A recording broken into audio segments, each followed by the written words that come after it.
Hello, magandang umaga po mga kaagapay. Ayon po sa pagbubulay ng salita ng Diyos, matatagpuan po sa Awit 34 talata 18. Ganito po ang sinasabi, tumutulong siya sa siphayo ang walang pag-asa, hindi binibigo. Tayo po manalangin, amigos. Maraming salamat. Gabi ng mga Espiritu, dapat magkagalain, sambahin at pasalamatan sa pangalan ni Jesus. Amen. May pamagat, tumutulong siya. Para sa nalulumbay, umay kabiguan sa buhay, umay karamdaman, o maaari namang wasak ang puso dahil sa nagpapahirap nito. Narito ang isang magandang pangako. Pangako ng Diyos, tumutulong siya sa nasisiphayo at ang walang pag-asa. Hindi binibigo. Napakalapit ng Diyos sa mga taong may mabigat na pasanin. Kapag tila kulimlim at ang ilaw ng buhay ay laging aandap-andap. Upo, anuman dilim ang iyong kalagayan, sapat ang biyaya sapat biyayang tulong na maibibigay ng Diyos.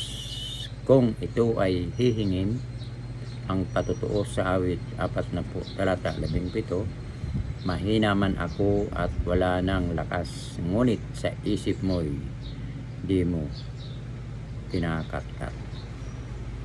O aking katulong at tagapagligtas.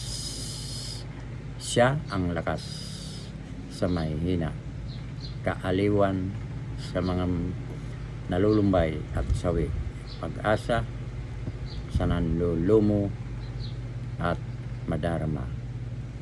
Ang pakikisama niya kung ika'y nag-iisa, anuman ang kalagayan, gaano mang katindi ang kasiphayuan, kung ito ay ilalagay sa kamay ni Kristo.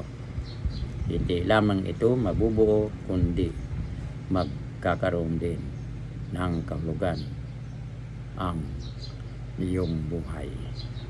Tandaan na kung ikaw ay pinahintulutan pa niya na naririto sa lupa, patuloy namang ibinibigay ang kanyang tulong. Ayon sa pinagbubulay-bulayan, tumutulong siya sa nasisiphayo ang walang pag-asa, hindi binibigo. Tayo po'y manalangin. Amang Diyos, salamat po. Salamat sa katiyakan ng iyong salita na hindi mo bibiguin kahit mahirap at mabigat ang aking problema sa araw na ito. Tulungan mo akong magtiwala at umasa sa iyo ngayon, sa pangalan ni Jesus. Amen. Maraming salamat po mga kagapay sa nakikinig na salita ng Diyos. Pagpalain po ang inyong buong sambayan. Diyan lamang po kayo magbabalik. Sa Diyos ang papuri. Bye-bye.